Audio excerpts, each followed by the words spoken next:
So welcome back to Third Age Reforged and to another battle replay, and one that I would have been playing in if not for the uncertainty surrounding whether I would actually be around the next day or not. This is one that was sent to me by Sin of the Dark Cloud, and it is actually on a map that we have seen, I think, once before, if I'm not mistaken. Although I believe on that occasion it was, at this point, about a couple of years ago, in a sort of very early draft of what will be the next patch, and it was also a snowier version of this, but should be a rather interesting one. On that occasion I believe it was a free-for-all as well, whereas this time it's going to be a more straight-up 4v4 here, referred to as the Mountains of GUNDABAD as well, so geographically we have a bit of a reference point there. I believe it's good versus evil as well, with the red team being evil and the blue team being good. Obviously the thing that dominates the middle of the map is going to be this lake. The mountains all around it, which give the map its name, also mean that there is a lot of good terrain as well. The mountains don't just act as blockers to make it into de facto choke points. There are positions that both sides can take up which allow them to get onto higher terrain, which could prove to be very decisive as the battle wears on into the late game. It could be that terrain choice does make all the difference, but we shall have to wait and see on that score, because we shall go through the army compositions first and foremost, and seeing as it is more of a pitch battle than anything else, we will be going through the blue team first and foremost, with Sin himself, who's going to be playing as Numenor, as is often the way. Pharazim nobles are hidden over here in the trees, not going to be the general's unit, otherwise they would not be able to hide. But hiding over here in the trees does mean that they have the ability, of course, to spring a nasty surprise on any enemies late on. It's very, very unlikely, after all, that the red team will march their units up here just to check if there is anything there, because that takes a long time and your allies may need you elsewhere before that becomes more of a priority. So you could suspect there's something over there, but you're never going to check. You're just going to have to leave reserves and hope that it's nothing too significant from the red team's perspective. We have some Nara and Ari Royal Guard. Of course, Numenor very well known for their high-end units. They can skirmish with the enemy, with the Nara and Ari Royal Guard at its centre, the skirmish line that is, and there are factions that are better at long-range skirmishing with heavier archers than Numenor are, but they can certainly contest that area. And of course, one area where they do have a big focus is going to be in their heavy infantry, in their upper tier and their bodyguard tier units. Numenorian Shield Guard are a fantastic choice because of the armour piercing that they come with. They combine all of the benefits of an upper-end spear unit defensively with that little extra sting of armour piercing to make up for the spear malice that affects most units. So a very, very solid unit to have as your front line, and they almost always going to be backed up as well by an equally devastating line infantry unit. The Numenorian cohort do not have the armour piercing that the spears in front of them have, but they do have really nasty base damage, and just all around they're going to be a fantastic unit of upper end line infantry that can go toe to toe with most other units in class in the game. Well, they can at least fight and do reasonably against any other line infantry unit of this class in the game, even if they don't necessarily win every one of those. Royal Legion of Armenlos are the bodyguard tier variant. They of course have more men per unit than your average human sword and shield bodyguard unit. This is most on display when you compare them to a unit like the Wardens of the White Tower from Gondor, very similar individually, but the Numenorians actually have a few more of them. They of course look very, very nice as well, but it's very obvious to see where they are because of the brass armour as well. It does make them stand out a little bit. Pharazim Swordmasters are of course very, very deadly because of that third hit point they have, in addition to all of the other defensive accoutrements that two-handed swordsmen do come with. So yeah, very, very nice unit indeed. The best unit in class, fairly decisively, that one. 3 units of Seafarers of Nindamos. Again, you're always going to see Numenor bring them. Numenor are one of those factions where the compositions don't really change all that much battle to battle, because you know what works, and their roster is relatively small actually. Seafarers though, you want to bring them because they're going to be able to do a lot of damage with those javelins, and they double as decent auxiliary line infantry units when all is said and done. And then we have a couple of units of steel bows back here as well, so maybe not intending to go for that longer skirmish. Numenorian steel bows, after all, don't have that much ammunition, but the damage they can deal very quickly is impressive. Then we have Imladris, who's going to be just in front of Sin, with Eclipse 2500 playing as them. Gwythi Rockdor are here. Of course, their lances mean they're going to be more dangerous off the charge than the Pharazim nobles, but they may end up being a little bit more vulnerable against the right calibre of cavalry in melee.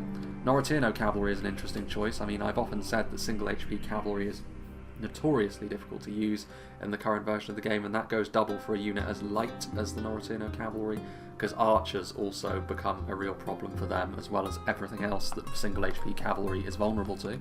They can do decently off the charge, but Eclipse is going to have to work for those kills. Swords of Rivendell without the armour upgrade, but again, They are going to be fairly efficient for the kind of unit that they are. We have some Imladris sentries as well. I mean, this map is one where grindier fights may pop up either early on or late on when, you know, factions are trying to pick a good place to make their final stand. And pikes can be useful for finishing off an opponent if you're in the ascendancy, or they can help you get back into the game if you're struggling a bit. Some unupgraded Imladris Guardians, they of course are another example of a really strong line infantry unit like we just saw with the Numenorian cohort. They, you know, without the armour upgrade they are a little bit less effective, but not so much that it compromises their quality in any significant way. Gwythu Myrdain without the armour upgrade once again, so Eclipse foregoing most of the armour upgrades for Imladris units here. Not that they really need them, Imladris tend to have very fine armour values anyway. Broynin River Wards in front of them for a swordsman option. Plenty of Spears of Rivendell, much more numerous Imladris army this than you would normally see. Most players who play Imladris will always go for the quality focus, but on this occasion plenty of swords, Spears of Rivendell, a bit of quality interspersed throughout, a bit of cavalry, Norotino warriors and archers as well, setting up some stakes as well as a defensive position near the lake here. Over here we have some Dorwinion units from Loremaster Eothad, again another player who has seemingly come back from out of nowhere. Elvalin marksmen are hiding in the trees. Dorwinion, of course, another example faction like Numenor, where much of their army is relatively easy to predict because their roster is relatively small. Most of their army is actually hidden in the trees, ironically enough. Morroquendi pikes, the only real choice is whether they go invest more into their spine of Elvalin units, which is functional, numerous, but not overly, you know, amazing at what they do, or they can invest more in their elves, which can hide anywhere, much more flashy, but also more vulnerable. If things go wrong, you're going to struggle to recover from that. River Patrol, there is a unit of Elvalin Hammerguard back here, which is the bodyguard unit, fantastic armor piercing on them, but other than that, all of Dorwinion's units hidden in this clump of trees over here, so the red team will have that to contend with. I'm sure they won't be alone in that regard on the field. Indeed, I think the Dalian army, under the command of Bogdan 20k over here, is going to have a little bit of that as well, with trees nearby. Bardian marksmen already in range of the advancing Isengard force, so of course Dale are going to have the long range advantage against Isengard, but when things get up close and personal it's far less easy to predict. Barding Herd though will certainly help their case against a force like the Isengard Uruk-hai, getting through that black plate armour courtesy of the Ulthanc Forges. We have some Dalian Spearmen as well to help shore up the line and give the Barding Herd that little bit of extra cover that they do need to be fully effective. We've already spoken briefly about armour-piercing missiles with the Numenorian steel bows. The Blackshot Dragon Slayers are a bodyguard version of them, and they of course don't have the cripplingly low amount of ammunition that the steel bows have, and some Dalian Paladins as well, the only real option for a Dalian bodyguard unit that isn't an archer. And of course they have a heavy armour-piercing presence as well, and yeah, the rest of their army is going to be sequestered away in the trees. Dale do have a fair few units that can hide, to be fair. Again, Keldon River Patrol, Athala Rangers could be especially dangerous in this kind of narrow trench. We shall see as Lango is playing as Isengard, Half-Orc Spearguard on the front line. I mean, this could be a bit of a conundrum for Dale to solve as well. As much as they do have the long range advantage with archers, this Isengard Ballista throws a spanner in the works. They may have to rethink their position quickly. I don't think I'd want to attack into Isengard, because bringing the Ballista, the purpose that serves is trying to make that happen. We shall have to wait and see how Bogdan reacts to this. Uruk-hai crossbows as well at mid-range are going to be the sort of thing Dale don't want to tangle with. Another thing that gives Isengard a real edge in that kind of engagement.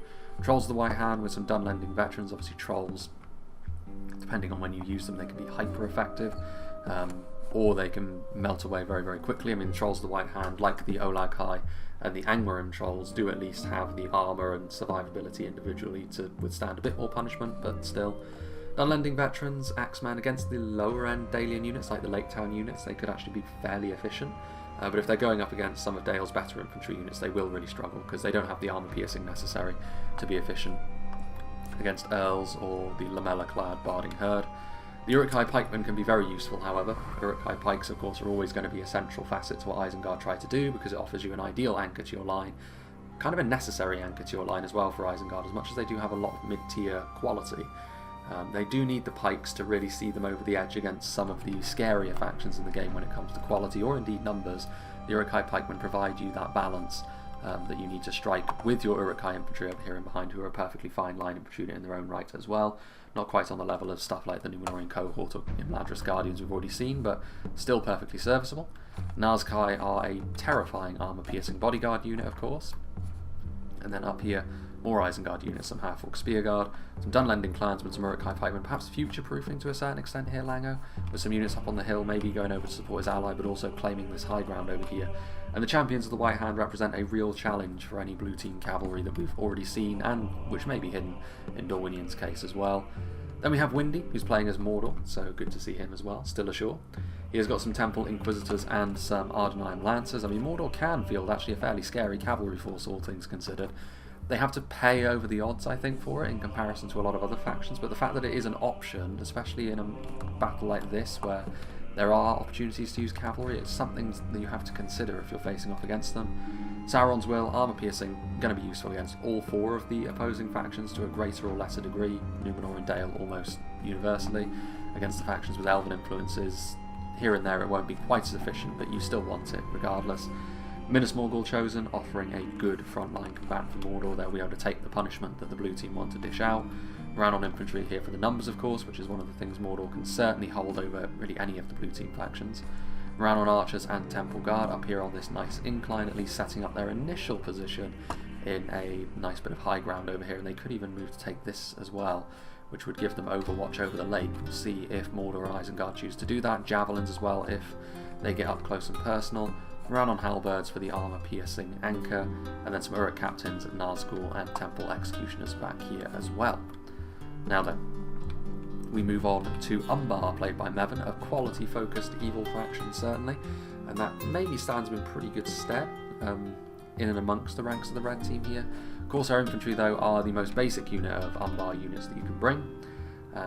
Again, they'll be trying to skirmish with Imladris initially, try and waste their ammunition, try and take away some of Imladris' efficiency, but Imladris going numbers heavy does throw a spanner in the works a little bit. I mean, the trebuchets here could be a good choice for Imladris to go numbers heavy, because it means it's more difficult for the trebuchet to score a crippling hit, as they may well have done if Imladris was a smaller army, more condensed. Alcarondas Legion, this is actually where the general is, interestingly enough. Alcarondas Legion, another example of those higher end line infantry units. There's going to be plenty of hidden units in here as well, because there's plenty of tree cover, which is useful for an army like Umbar. Warlords of Umbar, another unit of Lance Knights. I'd be interested to see how they get on actually against the Gwaithir Rokdor in a 1v1, considering how they fared against the Arathirim in the bracket match, but we'll have to wait and see on that one, because we're never going to get an isolated 1v1 of cavalry in a situation like this. And last but by no means least, we have Enks Fitz, well, EN Fitz, but Enks is how I always called him when he was significantly more active, seems to have returned as well. Goblin Archers here. We have some Drake Broodlings, we have Orc Skirmishers, Heavy Goblin Spears, as you would imagine with the Misty Mountains. There's going to be numbers here, but in what area remains to be seen. Fearmongers, Halberds, plenty of Wargs by the looks of things, Warg Skirmishers and Riders, the Bolgs Champions, a unit we haven't actually seen in quite a while. Really the only unit of Wargs which are also Lance Cavalry. It makes them very multifaceted in what they do, but they do still have all of the same downsides that the Wargs tend to have, in the sense that relatively low armor values. When they start to fall away, they tend to start falling away pretty quickly, certainly faster than the armor-clad Knights of the West. We have some Cave Troll Drummers, of course. The Drummers still really for aesthetic purposes only, but still. Black Uruks of the Mountains are here, and then up on the high ground, some Mountain Uruk Host, Goblin Archers, Heavy Goblin Crossbows, and that's all we can see for the time being. So more of a fast-moving Misty Mountains army than perhaps we're used to seeing, but then on a map like this, that could prove to be very useful. We'll make those hidden Pharazim Nobles a little bit more difficult to see. We'll head over to the Dalian and Imladris front lines first of all, though, because that's where the archers are already in range. Without further ado, let's get this show on the road.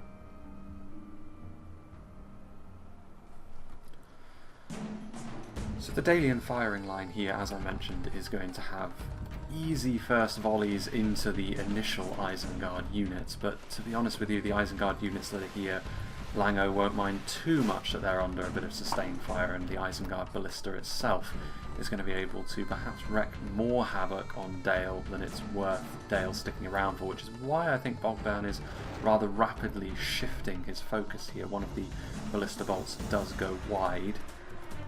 Getting quite fortunate here with the initial volleys.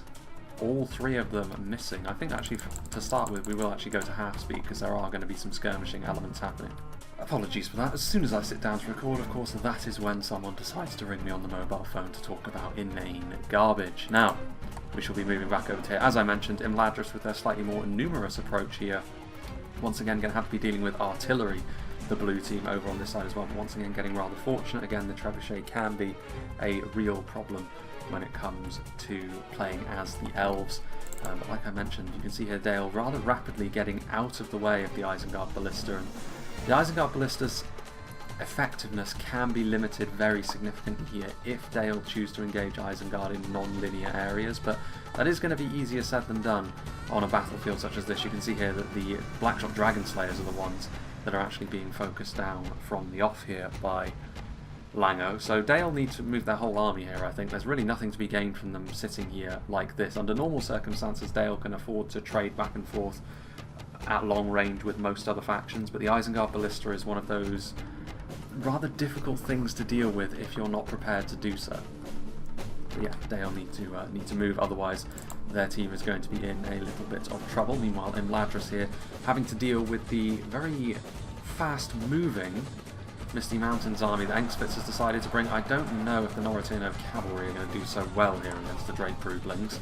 I think they're going to be a little bit too lightweight, and with the close proximity of those wargs as well, maybe it's more of a sort of desperation play here to prevent the Misty Mountains from quickly crashing into some of the more exposed elements of the Imladris army, and I do think that's what's happening here. And I'm not too surprised actually that the red team are the ones that are relatively quickly here forcing the blue team into some rapid recalculation of what it was they were initially going to be doing. I think the layout of their armies, Dale initially wanted to skirmish clearly with Isengard. Imladris, kind of the same sort of thing with Umbar here, but the fast nature of the Misty Mountains army, which may yet come back to haunt the Misty Mountains a little bit. I mean, on a map like this there are more open areas, but there is also a distinctly corridor-like nature to many of the positions, and cavalry such as this is going to be a little bit more difficult to use in environments such as this. And of course, when you're the Misty Mountains, you're also spending your budget on things which are not your very numerous blocks of infantry, which would of course be very useful in highly costly battles such as the ones that they're going to have to engage in here. But the blue team going into a more defensive stance just generally here, having to retreat a little bit and take up positions in more advantageous ground for them. Still, the trebuchet hitting the enemy, but still not doing much, or still not landing the hits that they would ideally want to be landing. That much is for sure.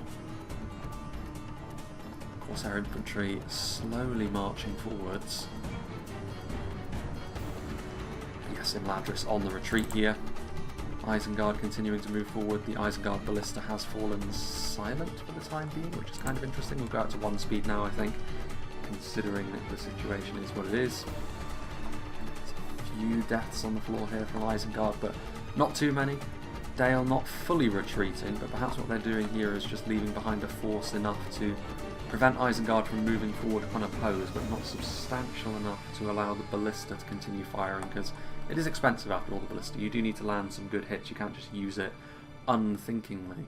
Dale could also encounter some of Mordor's advance here, but this is where Dorwinion will come into play. Dorwinion and Numenor will need to support their allies that have already been placed under a pretty decent amount of pressure, but for now you can see the Misty Mountains with their warg skirmishers moving in. The Snow Trolls getting a little bit too far ahead of themselves here. Like I said, the Numenorian Shield Guard with their armor piercing going to be pretty good at dealing with trolls like this.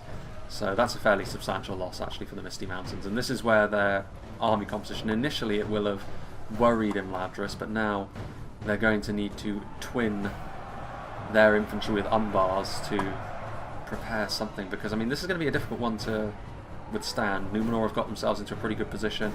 They've covered the retreat of Imladris pretty well. This unit of Goblin infantry, along with the trolls, is really just feeding kills into these banks of Numenorian Shield Guard. So not ideal from their perspective. A little bit further back we've got Warg Riders, Warg Skirmishers, the Goblin infantry moving in, the Drake Broodlings moving back, still not any real casualties from them. Don't know what they're hoping to accomplish with this unit of Goblin infantry moving forward, to be honest with you, but such is the way of things. Snow Trolls have actually managed to get in behind enemy lines, so they have ignored the heavy Numenorian infantry. They're trying to go after some Elven archers. They'll do pretty well against the archers of Rivendell, but the presence of the Dorwinion River Wards means that the Snow Trolls, having already been bloodied up, probably won't last for too much longer, you would imagine. Umbar's advance continues. That trebuchet could yet prove to be a problem with the dug-in position that Numenor and Imladris are taking up near the end of that lake there. And it'll be interesting to see what Mordor does as well. Mordor taking up a good vantage point, but I really doubt that Eothad is going to move forward with his Dorwinion force into a prepared Mordor position.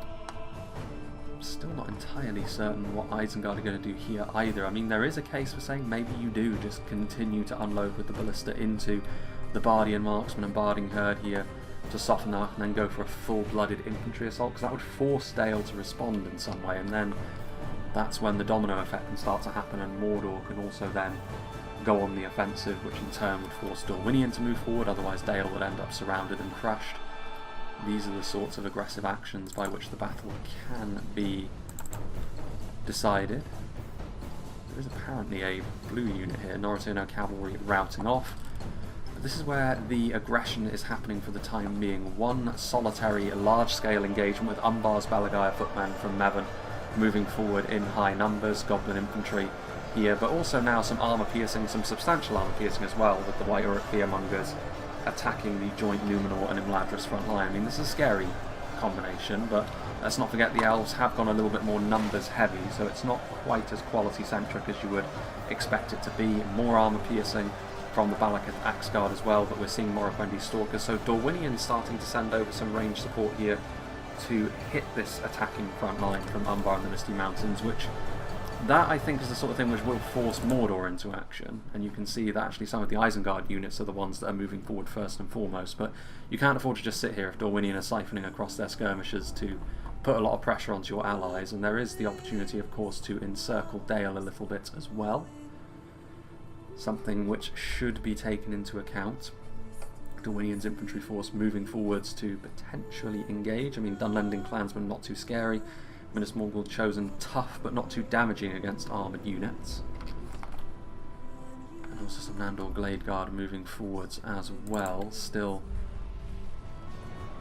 a bit of a frame drop whenever we head over here. Some more elves pushing their way onto the front line to keep things contained. And this is the kind of engagement that Numenor and Imladris will of course do pretty well in. The initial engagement looking a little bit suspect for Imladris with Umbar's artillery and the Misty Mountains cavalry, but now that they have managed to retreat without taking too much damage, I mean the trebuchet I think does need to be utilised. I don't think there's really any super obvious targets. The Seafarers of Nindamos are here. I think actually at this point it's time we do go down to half speed again, because there's going to be action happening on the other side as well. Outer ammo Corsair infantry just adding to the numbers, keeping this assault going, but when you start to commit this many units to a front line, you need to keep going until the battle is either won or lost, and this is a bit of a bad sign as well. The units are starting to crush in from the sides of the Umbar front line, and Seafarers of Nindamos going to try and take advantage of a bit of a gap here. If Umbar see it, do they still have cavalry as well? I mean, there's some Warg Riders that could charge into them. It's the sort of thing which the Misty Mountains could take advantage of actually with their fast movers, but we shall have to wait and see on that front. Morroquendi Stalkers revealing themselves. The Warlords of Umbar are here. There's a few dead Dorwinion units. They have moved forward to engage, but that will be to their detriment. I'm actually quite surprised they're not attacking directly from the into the back of that line there, but they're going down this Helvellyn infantry. Now, I would have smashed right into the back of this unit here, because that would have probably routed them. Going in from here also lowers the amount of surface area you're actually hitting with that charge, but it's not the end of the world. This is actually a very disadvantageous engagement for Dorwinion, with Uruk-hai crossbowmen up on the high ground Temple Guard.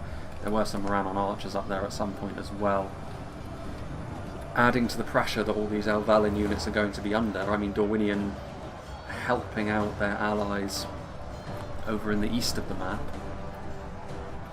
but I'm not sure. I think this is a pretty poor engagement for them to have taken. I mean, I know they want to move forward to give Dale a little bit more breathing room, but I don't think there was any need to go this far. They could have stayed a little bit further back, but that still would have been in range of the crossbows, I suppose. At that point, you're actually looking at Dale to maybe retreat up this way.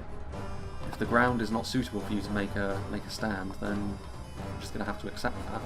Dale maybe taking advantage here of Isengard not paying attention initially. A shower of javelins bloodying up some of those trolls, a couple of spear guard also falling here and there. I mean, the river patrol are going to do extremely poorly if the trolls catch them. Will the ballista Well, they do get some hits this time around. The ballista hasn't been too decisive in any way other than forcing Dale to not take the initial skirmish heavy route that I believe they were planning. The Earls charging forward to maybe offer a little bit of a screen. So, I mean, the Trolls may as well keep moving forward. This isn't a unit of cavalry which is going to skewer them off the charge either. It is a unit of melee cavalry at the end of the day, so they'll do just fine.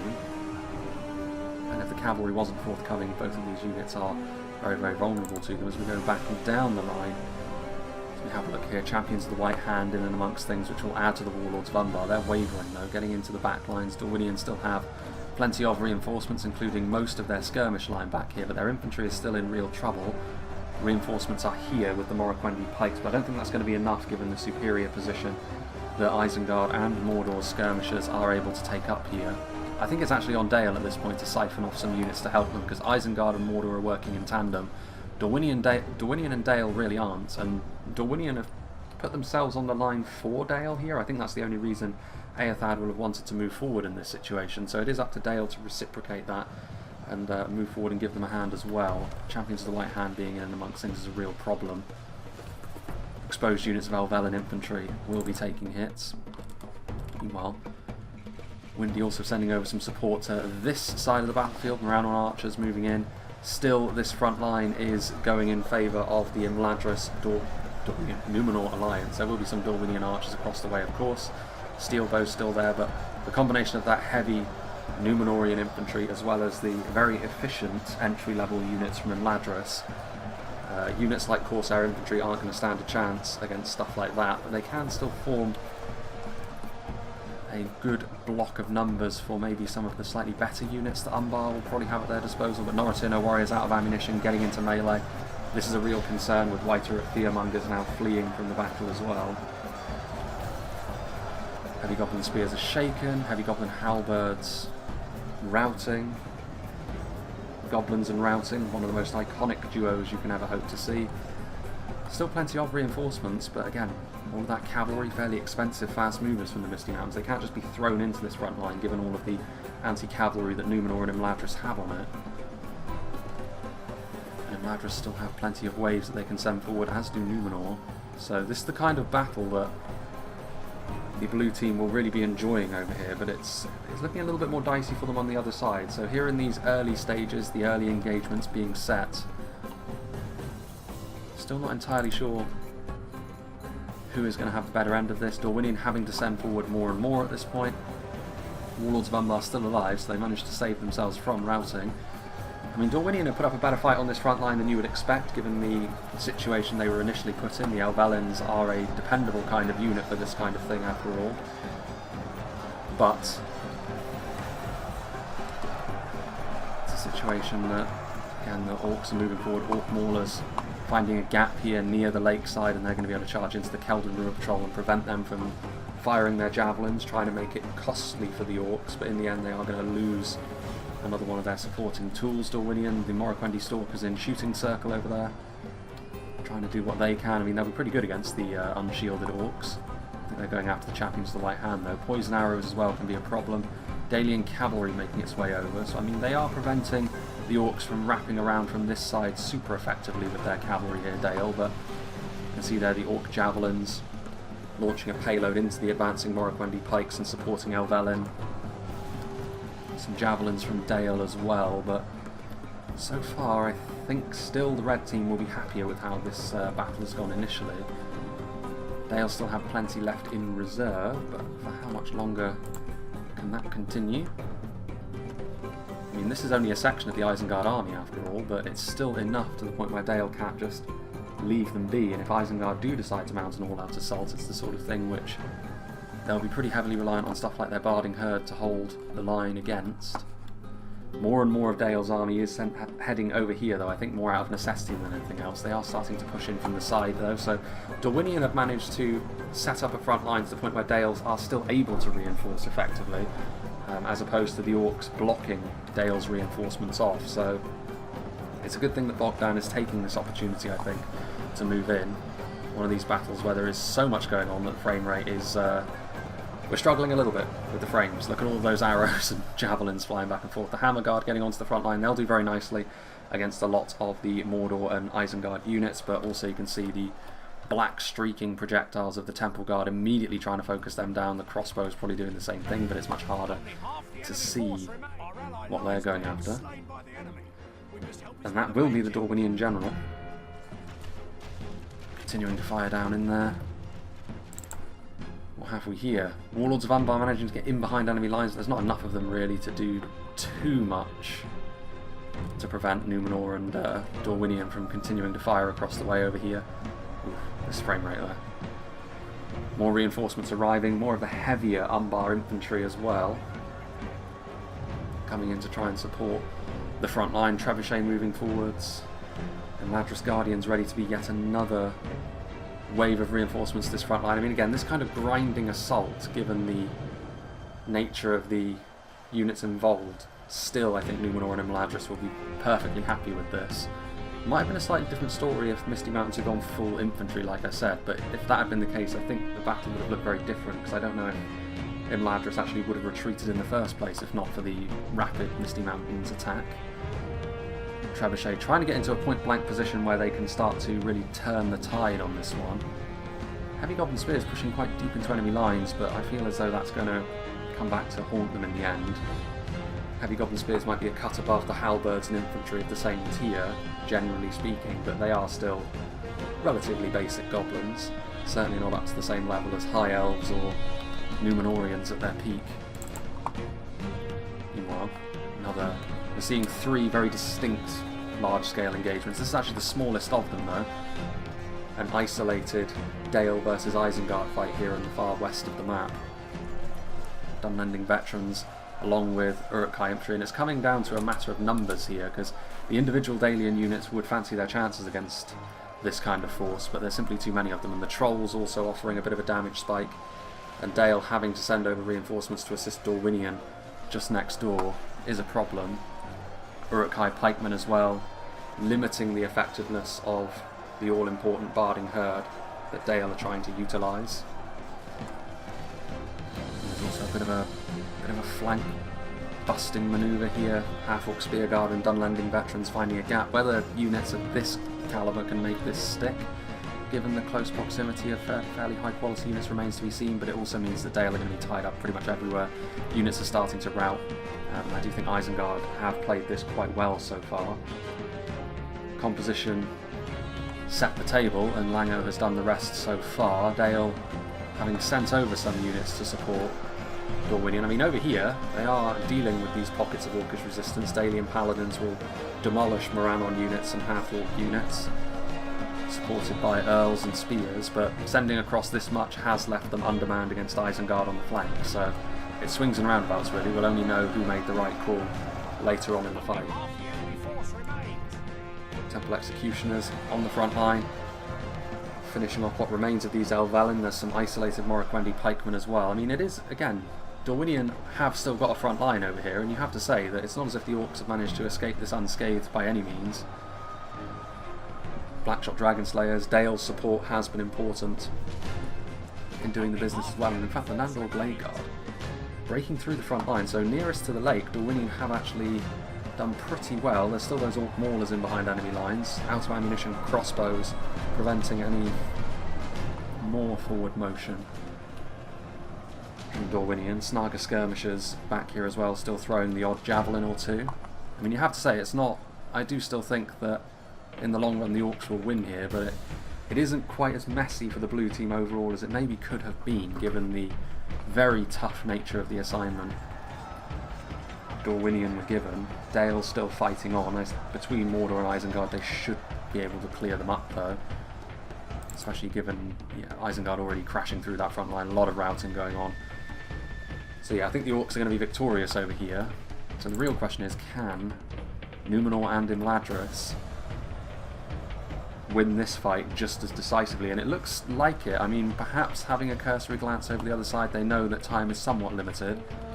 The Orcs are going to overrun the men of the north and east that are fighting alongside them at some point, so taking a little bit more of an aggressive stance now, getting in behind enemy lines a little bit. At some point the Farazan nobles were deployed. That's the Misty Mountains general, I believe. which, I mean, that spells disaster obviously for the Misty Mountains. Loss of a general is fairly critical for them. What remains is not going to be really up to the task. Even the trolls among their number are starting to struggle a little bit. I mean, Blackback Berserkers are a little bit scary, but they're going to be isolated here, which means they will get some kills, but not nearly as much as Engsfitz would have been hoping for at the start of the battle. Imladris Guardians moving in, sentries in the background over there. Narunari Royal Guard still loitering as well. Gwythi Rockdoor with a little bit more room to manoeuvre now, still 12 of them left, which is not insignificant. They'll be able to get some decent charges with the mass they still have available to them. So two distinct fates for both sides over here. The blue team winning in the east, the red team winning in the west.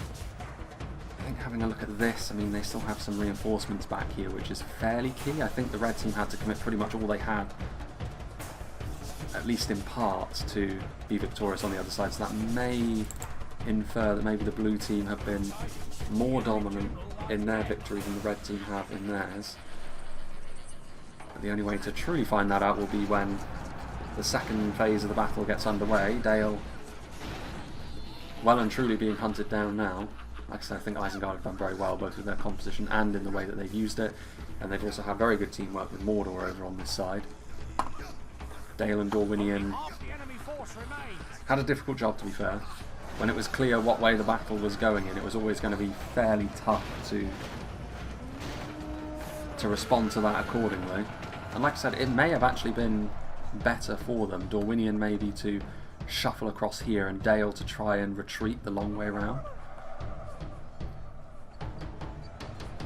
Would have been an interesting thing to try, but as it was, doing that maybe would have just given the green light to Mordor to fully reinforce their allies over there, and that maybe could have tipped the scales into the Misty Mountains and Umbar's favour. We'll never know now. There we go, victory.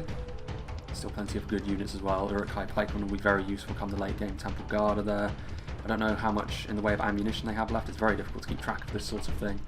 Crossbow men and the like. Dale breaking. I don't know who it is that's gone. It's either Dorwinion or Dale, clearly the first full army to fall. Temple Inquisitor's also going to be very useful for running down what remains. So it must be Dorwinion, because there's still some Dalian Paladins fighting, but how much longer that remains to be seen. Not a bad unit to have as making the last stand. Although to be fair, I guess it could be one of the red team armies over here as well. It could very well be the Misty Mountains, I suppose. Nevin doesn't have much of his Umbar army left, so he will be joining the goblins and quitting the field very shortly, I'm sure. Heavy goblin spears still waiting. Yeah, they're routing now as well. I mean, it is a significant force they still have left. I mean, just without sort of taking this into account methodically, I would give the edge still to the blue team with Numenor and Imladris going up against Isengard and Mordor here, in spite of the fact that, you know, both duos have done very well. And I don't think it's too surprising that we've seen, you know, both the red team pair and the blue team pair that are going to be remaining and really determining the outcome of the battle. They both worked very well with one another. Obviously Imladris with their quick forced retreat, and then Numenor moving forward to set up a nice line to cover them, and then Imladris subsequently reinforcing that line. Very, very good. And we've already spoken a little bit about the interplay between Mordor and Isengard. Very more javelins. Uruk-hai Pikemen, a little bit more depleted. Sauron's Will, any armour piercing that is still in and amongst these armies is going to be very important. Whoever has the least forces will feel as though they can sit into a more defensive shape. It'll be very interesting to see where the battle actually takes place as we move on. There's a green unit over here, is this? Yes, the Pharazim nobles have shifted themselves way over here, where Mordor initially had deployed their army. But yes, we have... I mean, Mevin still is here. He's got some Balagair archers, but, I mean, as an infantry force, not going to be a truly decisive unit, but it's still contributing something, I suppose. Most of the higher elevation points on the map we haven't actually seen utilised, but a lot of them are sort of hidden away as well. I mean, this one over here we just saw round the corner. over there. The red team started off with pretty much all of the high elevation points on their side of things, whereas the blue team, most of theirs, I mean, they've got maybe a little bit more cliff cover here in the middle, but more elevation would have been more along the lines of what they would have been hoping for. As we can see, so let's have a little, take a little census here of what's left. I mean, some depleted units, steel bows, Nara and Iroh Guard. Whoever has more ammunition, of course, will effectively be able to make the enemy march towards them. So we'll see if the steel bows have that. Plenty of long weaponry from Imladris. Of course, in terms of fast movers, Imladris and Numenor should have the edge here with the Farazim nobles and the Gwaithel Rockland still intact. Cohort, plenty of good line infantry here. Royal Legion Armenlos, I think, completely unscathed. I think this is one of the examples of units Numenor didn't have to commit, which is very key. There are some sword mass as well, still very healthy, so very good high quality units that Numenor still have left. Plenty of rank and file. The Gwaithel Neardain were committed, you can see they're a little bit bloodied up. But yeah, I mean, I really do think that they're going to have the edge in this fight. Moving into the latter stages and just having a little look here at the Orcish army as well. Pikes are very useful, and the ballista is a very interesting tool to still have as well, especially given the routes that they have decided to take here, Numenor and Imladris. A little bit more exposed perhaps to ballista fire, but as we saw earlier on, I mean, it still helped against Dale in the sense that it forced them to move out of shape and made them deviate from what they initially wanted to do. Now though, it's more about the ballista needs to get some kills. And it needs to get some kills on some hard targets as well, whether it be the Royal Legion, the Farazim nobles, something. Get some kills in high numbers. Maybe get some crossbows up onto the slightly elevated ground there. You can see what they're doing here though. I mean, this could be a masterstroke. I don't know if the Orcs know about the Farazim nobles in that hill there, but you can see that they are going to try and set up a good front line here. The Farazim nobles are deployed at the right time. The Orcish hopes in this battle could unravel very, very quickly. If those Belagire archers from Umbar still have ammunition, they will actually be useful for supporting the Orcs, shooting right into the backs of the elves and men.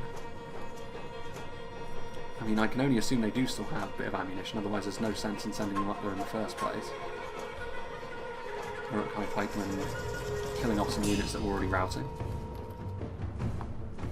So nothing too surprising there. The calm before the storm here. I mean, let's have a little look. I mean, yeah, the blue team are ahead, but not by much. 4% is not too much, and let's not forget, in terms of sheer numbers, that might mean that the Orcs actually still have more individually. I mean, that ballista is going to force Numenor and Imladris to be the aggressors in this case, which is why I'm a little bit surprised actually that Lango is, I mean, he's pursuing, and that's the problem I think here. The Uruk-hai infantry, they don't need to pursue. And this ballista could really do a bit of a number. If the Orcs do go on to win this battle, I feel as though bringing that ballista will have proven to be the masterstroke, the determining factor. Warwick Bosa, Eothad actually still here.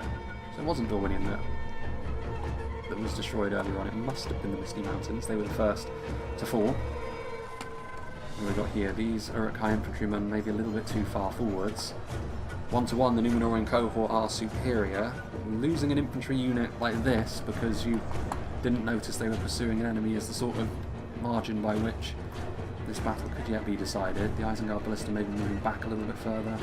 Support over there, those Farazim nobles, I'm keeping an eye on them. Orc javelins are in range of something, and trying to prevent the ballista from being as effective, and Imladris and Numenor are now going onto the offensive.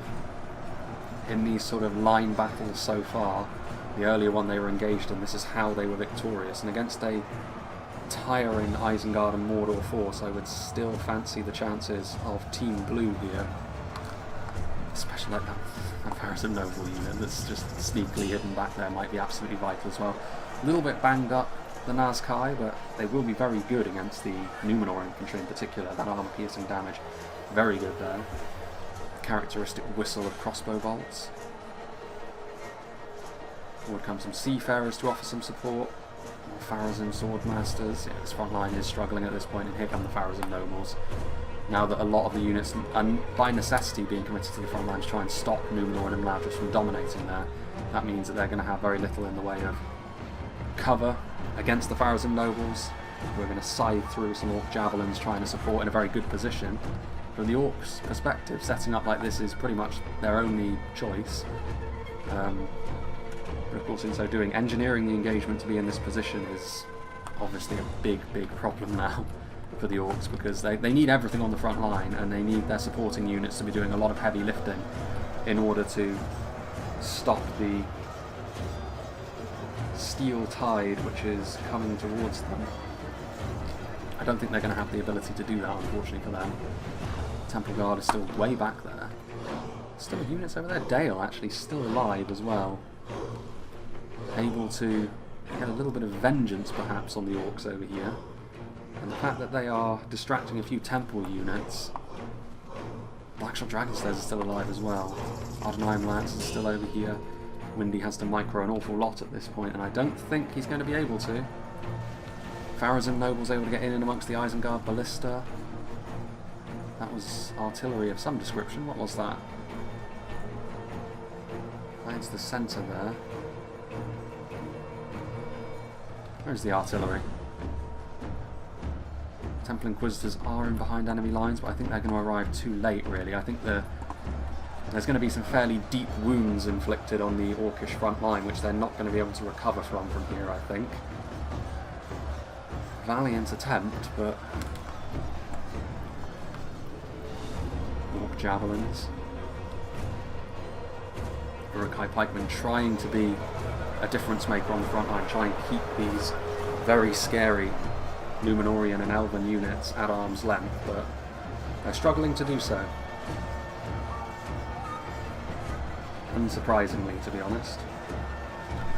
Given there aren't really enough of them, there's Gwaithly Myrdain in amongst them. That's going to be pretty brutal. At this point it's desperation hours, you may as well just throw everything in. See if your numbers are enough to start dominating at least some aspects of this fight. But messier engagements like this now, and given that the Orcs were a little bit more reliant on their supporting tools here in the late game, that's going to be fairly key. Morale on infantry are broken. And that's also something else as well. Umbar and the Misty Mountains were pretty much completely demolished. Snaga are routing. That's probably Umbar, but like I said, there really wasn't anything left of the Misty Mountains and Umbar. There actually is a little bit left of Dale, so again that's another metric by which we can judge the fact that the blue team are worthy of their lead here going into the final stages of this battle.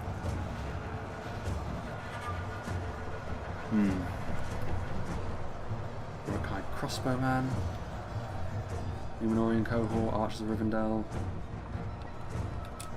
Swords of Rivendell. There goes the Mordor General. I mean, Nazgul in and amongst there, but it looks like they're going up against the Pharazim Swordmasters anyway. And Mordor's General again, much like the Misty Mountains as we saw earlier on. Their morale is fairly likely to take a bit of a tumble when their General falls. Gwaithly Rockdor on their way over. Plenty of Dalian units on the advance as well. Raw Legion of Menelaus crushing in from the side. I mean, it really is clean up at this point for the blue team. A good battle this time. It was very varied. I mean, it's not like it wasn't a simple pitch battle by any means. It's a lot of twists and turns, and both sides could have taken advantage of their opponent's misfortune in various ways, but we'll get on to the reasons why I think the battle panned out the way it did in the endgame splash screen. Blackshot Dragon Slayers firing away as well with their handheld wind lancers. Fancy forces even over on this side, which maybe isn't too surprising. I mean, it's Sauron's Will and Uruk Captains, both armour piercing, both pretty high tier units. A fair amount of that front line is also made up of Numenorian steel bows. The still living Elven cavalry comes crashing in.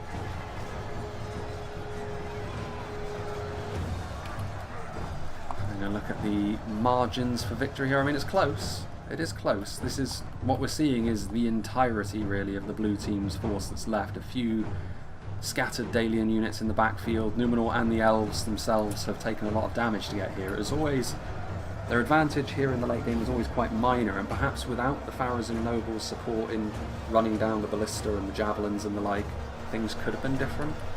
5% is certainly a manageable thing to come back from, if not for those factors, but yes. Seafarers, ever the useful auxiliary unit. Just a few Nazkai making their last stand. The steel bows also using their own armor-piercing projectiles at this point. Between them, the crossbows of the Uruk-hai, the Temple Guard, the Blackshot Dragon Slayers, plenty of armor-piercing missiles here, and there isn't really any faction on the field here that isn't armor-centric. You could argue maybe the Misty Mountains from a certain point of view, because it's more numbers, but even they have a weakness to AP. Dorwinion's Elven units, I guess, is the closest we get to a non-armor focused faction of the armies that we started with. Certainly Dorwinion, very battered and bruised. You have to say, actually, there's not much of Imladris left alive here, which maybe speaks to the fact that they went for a more numbers focused army individually. Their units maybe not up to the task of really grinding out the victory, but I do think the numbers were really important when it comes to helping the Numenorian units. There's still a few Imladris units scattered, but it is mostly Numenor that remain. It's pretty much going to be that. Blackshot Dragon Slayers are here. Any of these units going to reform? I don't think so. I mean, the Dalian units are actually chasing them down anyway to try and ensure that doesn't happen. Some archers of Rivendell joining with the Bardian marksmen, temple units running for the hills, Gwythi Rockdoor chasing them down as well. I see what you're doing, Eclipse. Getting a few more kills for that end game screen, I see. You're better off going for the Morano infantry for that. Gwythi Rockdoor have probably filled their boots in terms of kills, plenty enough as it is. Given how active they've been in this fight and the fact they have managed to survive till the end, Dale forming up, don't really see what they've got left. I mean, I guess it must be, is it the Nazgul maybe? In and amongst here? Yep, 2 Nazgul remain. Now the Pharazim Swordmasters are bloodied. I mean, they've lost about 20 of their number, which is not the end of the world. Royal Legion of Armenlos have been lost about half of theirs. But them being healthy in the late game is always a bad sign as well. Numenor are almost always going to bring both of them. They're both such high quality examples of the class of unit they are, especially the Pharazim Swordmasters. So it's always going to be quite hard to come back from that sort of thing. Guardian Marksman, loitering, Guardians, swords.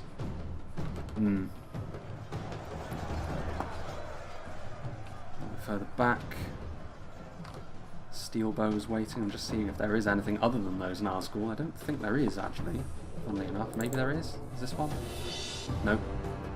Maybe that could have been Umbar, but I think Umbar were killed off earlier. I don't know whatever happened to that unit of Belagair archers. They did take up a position over here, I think, but maybe too far away. They turned around and I guess the cavalry hunted them down in the long run.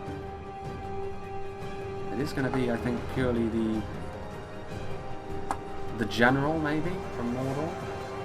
Just 1 Nazgul remains. His last stand against the Numenor menace, as it were. But yes, this is an interesting one to behold, actually. There are the Morroquendi Glade Masses as well. We haven't really they've gone a bit unnoticed in this battle, but it's not too surprising to see them. They must have been hidden earlier on in a way that the Elvel and Hammerguard weren't when Dorwinion had to march into the jaws of death. Is that it? General gone? What remains? Oh no, he's still alive. He's trying to kill off some bloodied Pharazim nobles and Gwythi Rockdoor. It's going to be the cavalry that finish them off? No, they missed. The benefits of having an enormous amount of hit points and defensive stats. Obviously, the Nazgul. It's a very good thing that they're not a full strength unit. Charge. Surely this is the end. And there it is. 7% the difference. In a battle with 8 players. That's not bad, especially given the very big swings and roundabouts we saw take place in this battle. And the reason I think that this one went the way it did is because ultimately every engagement that Numenor and Imladris were involved in, except for maybe the very initial retreat that they had to make in the face of Misty Mountains cavalry advance, every engagement they had was exactly what they would have wanted. You know, the red team played into their hands in that regard, but in most of the cases I think it was kind of unavoidable, or they had no way of knowing the disaster that was about to befall them. So you can't really blame the red team too much for that, but you have to give credit for Imladris and Numenor for one, working together very well, but also for engineering the engagements to the point where it was really going to play into their hands. And I said, Imladris went for a more numbers-heavy build. It was still not a huge army. Dorwinion and Dale still overshadowing them in that regard, and obviously the red team having far more men deployed on their side of the field right from the off. And it was a real battle of varying things, because like I said, even on the other side, I think Isengard did very, very well, worked in tandem with Mordor nicely. Their composition was ideal for making life a lot more difficult, first of all for Dale, and then that obviously had a knock-on effect for what Dorwinion had to try and do as well. Eothad had an unenviable task, really. He had to kind of move forward, otherwise Dale would have found themselves surrounded by Isengard and Mordor, so they had to do something. They did it. Dale getting the fewest kills on his side, but then that's not too surprising because they were primarily going up against an Isengard force which was keeping them at arm's length more than not. So it is what it is. What could Umbar and the Misty Mountains have done differently in the early game? Well, I think the Misty Mountains, their fast-moving composition maybe didn't pan out in the way that Engsfitz would have wanted it to. I don't know if he was familiar with the map beforehand. I think if he was, he maybe would have gone for slightly fewer fast moves and a little bit more infantry, but if that had been the case, I still don't think that would have been enough to actually turn things around in terms of how the battle went. I think, based on the initial setup, maybe it would have been a better idea to just try and skirmish with Imladris and Numenor early on. Umbar is certainly capable of doing that, siphon off a few archers from Mordor as well, because Mordor didn't really need the Morannon archers. Certainly we saw them make an appearance over there, but right from the off, try that maybe. And then that would have changed the whole dynamic of the fight, because if Dale and Dorwinion start losing ground, all of a sudden Numenor and Imladris maybe have to move to support them and go on the offensive a little bit more, rather than standing stock still in corridor fighting, which is always what they wanted to do, and they exploited that to its fullest. So yeah, that's the reason why I think the battle went the way it went, and I do think the blue team were worthy victors because of it. And yeah, so big thank you to Sin. Let's see what did the damage for him. Royal Legion of Armenelos were committed later on, so that's not too surprising. The Numenorian cohort and Shield Guard, for the most part, doing very, very well against the kind of foes they were going up against. Again, this is the kind of unit that should do well in these matchups. Pharazim Swordmasters with 107 kills, again, committed later. Royal Guard, most of those kills probably would have come from afar.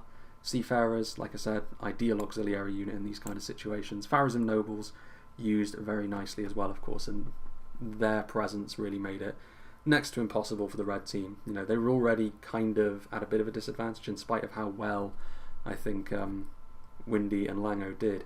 They were still at a bit of a disadvantage in comparison to Eclipse and Sin when it came to the late game. And let's not forget as well, Dale and Dorwinion still had something of a presence on the field, even though it was very limited, whereas the Misty Mountains and Umbar did not. So yep, these are the margins by which battles are won and lost. So a big thank you to Sin for giving this one to me, and a big thanks to all of the players for being a part of this battle replay. This is one that, again, I wish I could have been a part of, but such is the way of things at the moment. As I've mentioned a few times with that, well, we'll get onto that in a moment, but Sin has also sent me another one, WK's updated version of Helm's Deep with an interior, so that's something that we can look forward to in probably the next week, 2 weeks maybe, within this one coming out, probably closer to a week to be fair, because I'm going to be recording that one I think tomorrow anyway, so that's something that we can look forward to. I mean, the problem with that one always was the interior was kind of restricting. It was neat to have, but it was also a bit of a cluster fight when you got in there. So hopefully we'll be able to see that one in a more updated form. That will be one of the replays that's coming out. I've still got a couple from Winged Swordsman 44 that I also want to be getting through. And naturally, by the time this one comes out, I'll also be much closer to doing another one of the brackets knockout tourney videos, which I've been meaning to do, but of course I'm still in the midst of maybe being sent away at a moment's notice, so I'm just trying to record as much as I can to build up as much of a backlog as I can so that I can, absorb a potential 3 weeks away without having to compromise on my upload schedule. And then finally, of course, we'll be moving on to a live stream channel update, which, like I say, day by day the situation is kind of fluid at this point, so I don't want to actually give out information on that regard until I know for sure what's actually going to be going on. And the way things can change, there's a lot of permutations really. There's a lot of places I could or could not end up at this point. One thing that I will say here, for those of you that are sticking around to actually listen to my rambling here at the end of these battles, is that I feel as though for the rest of 2022, the situation will probably remain largely unchanged from the channel's perspective, in the sense that it'll still be chugging along basically on survival mode, basically, as it has been, with me basically just maintaining rather than looking to expand or change up the content in any particular way, because it's out of necessity. That's the most likely situation at this point in time, I would suggest. But eventually something will give, and so there is going to be some sort of relevant information in this regard that I will be able to give later on in the upcoming months. Again, it may be July before I do this live stream update, but by the time this replay comes out, it'll be June anyway. So yeah, I'm recording this in May. It's a complicated spider's web of me building up a backlog because of potentially going away for work and wanting to do an update, giving people an idea of what's going to be happening with the channel in the medium term future. But yeah, it is what it is. It's been a bit of a roller coaster of a year for me personally, in a weird way. But yeah, irregardless of that, we can talk about that in the update. It's just a case of letting people know really what's going to be happening soon, or I hope anyway. But yeah, irregardless of that, enough of my rambling. We'll get back to stuff that the channel's actually for, which is of course showing off mostly Total War content. But yeah, we'll be moving on to maybe the very next replay actually will be the Helm's Deep one. I haven't really made up my mind on that one yet. I've got one on Kameth Bryn, I've got one on new Helm's Deep with an interior. I've got another one from Winged Swordsman 44 as well in the backlog somewhere, but yeah, it's we'll see. I'll choose the one that's most appropriate, I suppose. And yeah, irregardless of that, big thank you to Sin and all of the players once again. I hope you enjoyed this, and I hope you'll join me for whatever is next.